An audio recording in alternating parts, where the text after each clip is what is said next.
Vairochita, Krishna is the pinnacle of beauty eternally, says Jiva Goswami Pad.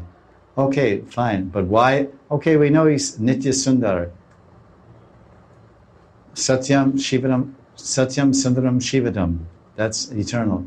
But how is it that Shukamuni is describing in this context, in this particular venue? Other places we say he's Sundar, but now we say Vairochita because he's with the most beautiful girls in creation who have the pinnacle of love for him.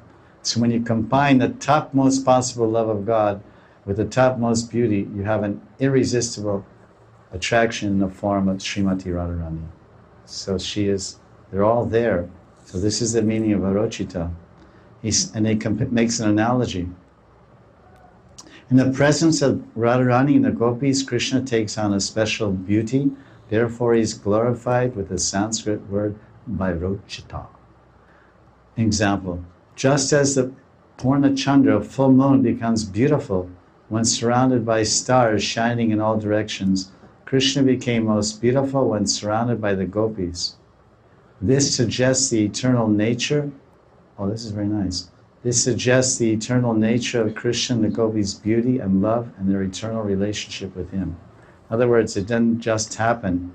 Like the moon and stars didn't meet one day and decide to hang out in the nighttime together.